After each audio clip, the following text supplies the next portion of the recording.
Well, I mean, there's 25 flats empty that have not been rented out, and 19 are occupied, out of which 12 of the occupants are not on the housing list, and 5 who are.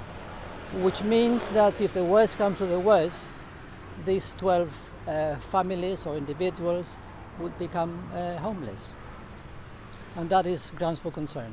It seems as if greed has no bounds, and that everything goes for the sake of business and money.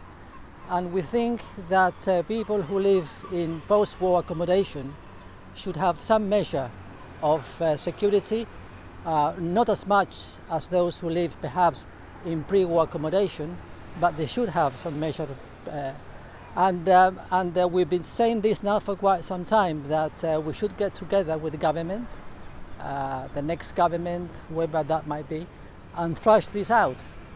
And we don't shy away with meeting also with the landlords to try and get to some sort of solution to give people who live in post-war accommodation a measure of security.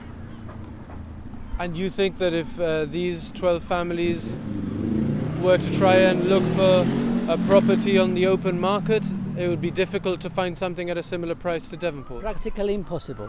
I mean, they are already paying high rents, but if they were to go out of these flats and try and seek accommodation in the open market, the rents are so high, and we're talking about working class families, some of whom have children, and they wouldn't be able to afford the very high rents in the private sector, not at all. So finally then, just maybe your hopes for these people?